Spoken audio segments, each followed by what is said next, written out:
Hey, what's going on, guys? My name is Louis. I am from Connecticut, and I've been a real estate agent for 8 months now.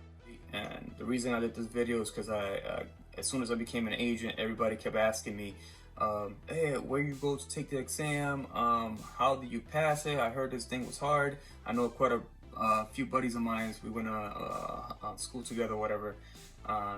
That tried taking the exam multiple times and failed and kind of just gave up. They were saying, "Oh, I took it." Like, I want to show you guys kind of the easier way. What I did was I wrote down in this little notebook everything that's on the exam. I took the exam 6 times. The 6th time I passed it, and I don't want you guys to make the same mistake, but I did learn. But like the 2nd time, I said, you know what, I'm gonna fail the next time. Let me go the next time. The 3rd time, I actually wrote everything down that I was getting in the exam. I literally was just in the test taking notes. So I knew that I was not gonna pass because the first 2 tries I did just horrible. And what they teach you in class are a lot of the basics, and there's so much information in class that you are not gonna remember all this. So I'm gonna give you the key things that is in the exam to help you pass the exam. Hope you guys find this helpful, and if I can help you out, then that'll be great. I'm gonna kind of read off what I wrote here and kind of exactly what I took to the exam. So I have all kinds of scrambled notes here, but I'm going to simplify things for you guys. Some of them I'm going to go in specifics, but some of them, if you guys just go to the books and do the research, I think it's more beneficial for you guys because you guys will actually put things in your own words or whatever. So first one is the bundle of rights. I remember it for deep C. What it is disposition, enjoyment, exclusion, possession, and control. Just remember DEEPC, deep C. That's the bundle of rights. Dual agency, you want to know what a dual agent is. Basically when an agent is working with the same broker. So whether they're selling or buying, whether the customer is selling or buying, the dual agency is working with the same broker. That's dual agency. Riparian rights, you want to know that. Disclosure of interest, you want to make sure if you're the agent, you want to disclose everything to the client. If you have interest in whatever it is that you're selling to them or buying, you gotta selling or buying a property that's yours, whether it's for a spouse or family, whether it's for your own brokerage and you own 5% of it, you gotta disclose that. Can and cannot do, you wanna know what an unlicensed assistant can or cannot do. I'm gonna check that out. The fiduciary duties, I remember it, I'm a car guy, so I remember it as code AC. And stands for care, obedience, loyalty, disclosure, accounting, and confidentiality. And I write it down as code AC. That's kind of how I remember it. And care is basically the skills you use you gotta care. The obedience is the law, they gotta obey the law. Loyalty, they gotta put your interests, you got to put the client's interests above your own. That's loyalty. Disclosure, any information that's going to help with negotiation, you got to disclose it. Accounting is the funds. Confidentiality, they got to keep it private. So everything that you guys talk about got to be private. So keep all your information private. The next one is private mortgage insurance. So private mortgage insurance, they protect lenders from loss when homeowners default on loans. A lot of you might see it as PMI, which is still private mortgage insurance. Just agency relationships, you want to know that. How to treat a principal versus how to treat a client. Agency relationship. Community property, you want to know that. That's important. I think I saw 2 questions on that, and that's basically you divide the property if they get a divorce, if a marriage get a divorce. That's community property. The Sherman Antitrust Act, 1890. You want to remember that. The Sherman Antitrust Act. It basically just helps you from boycotting, price fixing, imbalanced commission splits. The legal test of fixtures, Maria. Maria is the fixtures, how to test a fixture. So basically how to test it. The method of adaptation, adaptability, relationship of parties, intention, and agreement. And that's Maria. Fair housing, 1968. I saw that question 3 times when I took it. I saw the 1968. So just remember, fair housing was created in 1968. I got it here as Unit 3, and that's basically race, color, religion, sex, familial status, handicap, national origin. You want to know all that. The fair housing protects you from all that. Regulation Z, I got it here as credit. So you want to know the term TILA, which is Truth in Lending Act. Regulation Z, credit. Just remember that.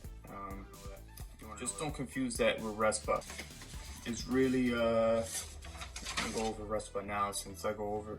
So RESPA is Real Estate Settlement Procedures Act, and that just prohibits kickbacks at closing.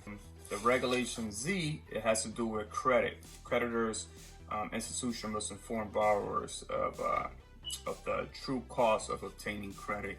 So just Regulation C is credit, RESPA is kickbacks. So just remember, that's going to be in your exam, and it's going to say to choose whether it's RESPA or Regulation C, because everybody confuses those two. Option agreement, it's a set period of time for option agreement. Life estate is basically the interest of a person until they die or the other person designated to it. So easement, it's basically if a utility company want to use your property for certain things. So I know, for example, I had the gas company needed to come to my property and install some pipings, and I had to let them in the right to use the land for a specific purpose. Basically, it's like the right of way. Joint tenancy is they own together, so you cannot give a joint tenant because there's 2 or more owners. They own it, and joint tenant, the other joint tenant would get it if they survive. So if the other person died, it has the right to survivorship to the other tenant, but you cannot give it to somebody else. Versus tenancy in common, which is the next one, you can give it to somebody else, and because you only own a percentage of that, but it does not have the rights to survivorship. The other person would inherit, but because they have a percentage on it. So it's co-ownership, tenancy in common, you just own a percentage of it. So you can give that to somebody else. You can give your percentage. You want to know the difference between the credits and debits on the closing to seller and buyer, which is the credit to the seller, which is the credit to the buyer, vice versa, which one's debited. I kind of have these little notes here. It's all scrambled, but if you want to maybe pause it and write everything how I have it there, that's exactly what debits and credits to seller and buyer. All right, the next one is deficiency judgment. Is basically the bank files if the foreclosure payment is not enough to cover the funds. So the bank files a deficiency judgment against you. You want to know. Lease, there's 3 types of lease. There's a gross lease, a net lease, and a ground lease. Ground is land. Net is basically cold flat. And gross is kind of everything included in one payment. Capital gains, basically profits earned from sale is a capital gain. There's 2 types. Essentially a few types of contracts when it comes to selling houses, but these 2 comes out a lot, and it's exclusive right to sell, and then there's exclusive sell. So basically exclusive by itself, it has you earn no commission if the owner decides to sell the house themselves. So if they get a family member to buy from them, you get no commission, or anybody. If anybody, they'd be like, oh, I found this person, I'm gonna sell it to them. And even though you work hard and put the house in the market and take pictures or whatever, you still get no money from it. They don't have to give you a commission if the owner sells. Now the contract you want is exclusive right to sell, because you get commission no matter what. So even if he sells it to her mom or his mom, it don't matter what it is, you still get a commission for your hard work. You want to get the exclusive right to sell. Okay, so loans. Balloon loan, you want to know that it's basically a 5 to 7 year loan, and it's a large amount at the end of the reverse mortgage. I remember it's just 62 and older can only get a reverse mortgage, and it's basically they convert part of their equity into cash. But you might want to look that up. But reverse mortgage, I remember it's 62 and over, you're going to see it reverse. Short sale, you want to know what a short sale is. It's basically a home that's less than the balance owed, like a pre-foreclosure, short sale, you want to know that. A contract cannot enter, and this came out in all 6 times that I took this exam. You cannot enter a contract with a minor, and the answer is voidable. The contract becomes voidable. Just be careful with this one, because they're gonna try to trick you. Like, they're gonna put enforceable, they're gonna put void. No, the answer is voidable. So the contract, you cannot get into with a minor. You cannot get in a contract with a minor to sell, buy a house, whatever, because it's voidable. There's 4 essentials to a valid contract. Again, I'm a car guy, so I kind of remember it as Mako. Mako paints cars, and Mako is M. Even though I think Mako has 2 A's, whatever. Anyways, but Mako, M-A-C-O, mutual agreement, acceptance, consideration, and offer. Offer, acceptance, mutual agreement, consideration. Mutual agreement, acceptance, consideration, and offer. Mako. Just remember, M-A-C-O. That's gonna come out a lot. That's already cleared it a few times. Okay, so a variant. You want to file variants. Filing a variance is just to build something. So if you're looking for an exception to build something in somewhere that is not allowed, and you want an exception, you file a variance. Another one I got confused, and I fixed it, is how to for non-conforming.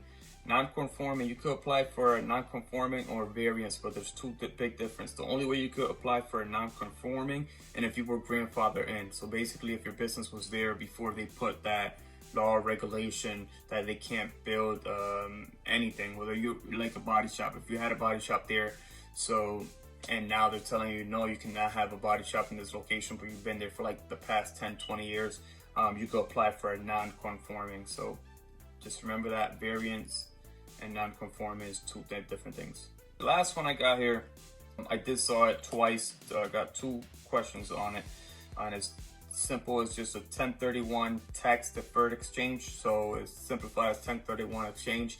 Basically, what this is, when you sell the property, you don't need to pay taxes with a 1031 tax exchange, but you have to get a house within 45 days. You got to find another property, and you got to close within 180 days. So just remember the 1031 tax exchange. So that is pretty much it. If you remember these, I think there's 30 or 31 things, I guarantee you, you were going to do a lot better on the exam than going in there with everything that they teach you in class. Just remember this thing, put it in a small little notepad like this, bring it to you everywhere you go, and just read these 31 things, kind of study. There's also great content online that you could go online and I actually went to, I believe it was the Prep Agent. Great content. He gives a lot of good advice as well. But these 31 things, I did not hear it from nowhere else, and I thought I'll share it with you guys. These are very, very, very good 31 things to follow. And I almost guarantee you, if you just go in there, just forget about everything else, take these 31 things, write it down, and go into the exam. And I hope you pass it. And again, this is Louis. Thanks for watching. Look at my journey, because now I'm with a great company.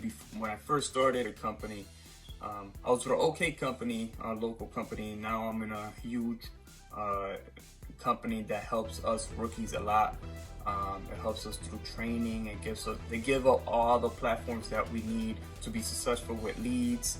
I'm getting bombarded with leads. I'm getting 40, 60 leads a month, and everybody's telling me, how come you're doing so well? It's all because I switched brokerage and I went to the greatest brokerage there is, and you might want to learn. But after you get your whole, you pass your whole exam, you can always come back to me, reach out to me. I'll leave my information below. Just get back to me, and you will be thankful that you did, because I found the best spot for us rookies. They actually care for us, and this is nationwide. All United States actually gonna end up going worldwide, because this is huge. All right, so this is all I got, and I hope you have a day, and we'll talk later.